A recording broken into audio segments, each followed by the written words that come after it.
جب ہم اللہ کی نہیں سنتے تو وہ ہمارے ہاتھ میں سب کچھ تما کر ہمیں بے سکون کر دیتا ہے، پھر ہمارے پاس سب کچھ ہوتا ہے لیکن سکون نہیں۔ اللہ قرآن میں فرماتا ہے، اے اداس روح مسکراؤ کہ تمہارا رب تم سے محبت کرتا ہے۔ تمہیں اس دنیا فانی میں ہر اس چیز سے بچھڑنا ہے جس سے تم محبت کرتے ہو۔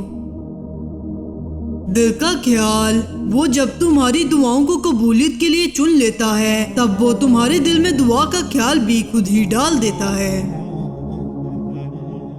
مکافات عمل جب شروع ہوتا ہے تو آپ کو وہ پتھر بھی آ کر لگتے ہیں جو آپ نے ٹھہرے ہوئے پانی کو مارے ہوں۔ عافیت کے 10 حصے ہیں، 9 حصے خاموشی اور 1 حصہ لوگوں سے کنارہ کش رہنا ہے۔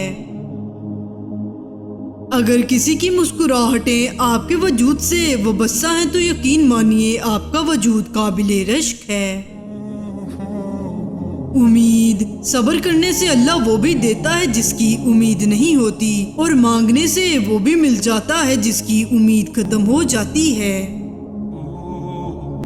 پتہ نہیں یہ آس پاس کے لوگ میری نمازیں دیکھ کر، میرے منہ سے قرآن کی باتیں سن کر مجھے اتنا نیک کیوں سمجھتے ہیں۔ اللہ جب یہ لوگ مجھے نیک کہتے ہیں تو مجھے بہت گلٹ ہوتا ہے۔ لوگوں کو سمجھنا چاہیے کہ ہر نیک سے نیک آدمی بھی دن میں سے 10,000 دفعہ خود کو گناہ کرنے سے روکتا ہے اور کئی دفعہ تو روک بھی نہیں پاتا۔ ایک نشہ تہجد کا لگا لو یارو، یہ نشہ تم کو ہر چیز دلا دے گا۔ دنیا تھکا دینے والی ہے، انتہائی تھکا دینے والی ہے، اور اگر اللہ تعالیٰ کی شفقت نہ ہوتی تو ہم برباد ہو جاتے۔ نیت، صبر کرو اس نیت سے کہ اللہ تمہاری نیت دیکھ رہا ہے، وہ تم کو خالی ہاتھ نہیں لٹائے گا۔ کہاں پوری ہوتی ہیں اس دل کی خواہشیں، جو ملتا ہے وہ چاہیے نہیں اور جو چاہیے وہ ملتا نہیں۔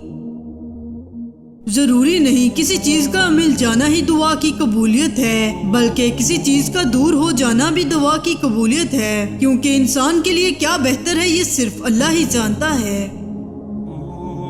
جو مخلص ہیں بے وقوف تصور کیے جاتے ہیں، یہاں مطلب پرست لوگ عقل مند کہلاتے ہیں۔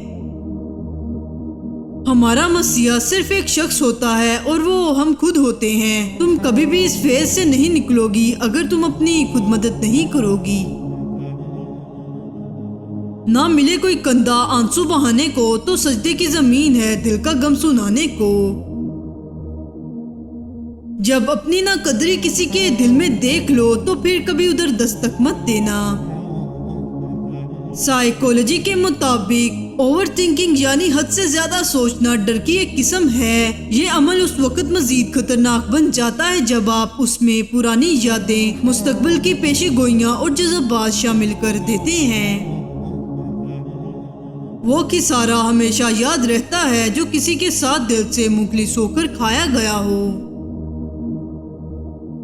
تمہیں اس فانی دنیا میں ہر اس چیز سے بچھڑنا ہے جس سے تم محبت کرتے ہو۔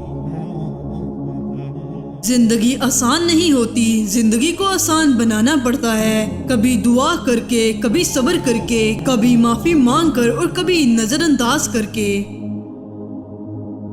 ضروری تو نہیں ہے کہ انسان کے ایک سے زیادہ دوست بن جائیں تو وہ بے وفا ہے۔ زندگی کے ہر موڑ پر لوگ آتے ہیں اور جاتے ہیں۔ دوستوں کو سمجھنا چاہیے کہ دوستی میں وفا کا مطلب ایک انسان کے ساتھ سٹک ہو کر رہنا نہیں ہوتا۔ عجیب عمر ہے، خود کا پتہ نہیں اور دوسروں کو دلاسے دے رہے ہیں کہ سب ٹھیک ہو جائے گا۔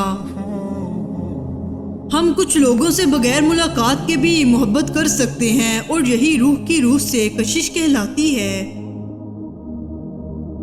بانو قدسیہ کہتی تھی کہ ایک حد کے بعد انسان سب کچھ چھوڑ دیتا ہے، روٹھنا، شکایت کرنا اور گلے شکوے کرنا، منانا وغیرہ، اور پھر دل تو ایسا ہو جاتا ہے کہ کوئی بات کرے تو ٹھیک، نہ کرے تب بھی ٹھیک۔ اگر لوگ بیٹھ کے بات کر لیں اور ایک دوسرے کو سمجھا لیں تو کوئی مسئلہ ہی نہ ہو۔ مسئلے ایسے ہی حل نہیں ہوتے، بات کرنی پڑتی ہے بیٹھ کر۔ بے شک رب کھوئی ہوئی مسکراہٹیں واپس لوٹانے پر قدرت رکھتا ہے۔ اگر کوئی تم سے یہ کہے کہ انسان کی نیکی گھوم پھر کر اسی کے پاس ایک دن ضرور لوٹتی ہے تو یقین کر لینا، کیونکہ ایسا ضرور ہوتا ہے۔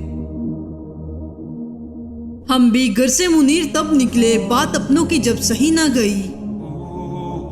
شجر بہت تھے مگر کوئی سایہ دار نہ تھا۔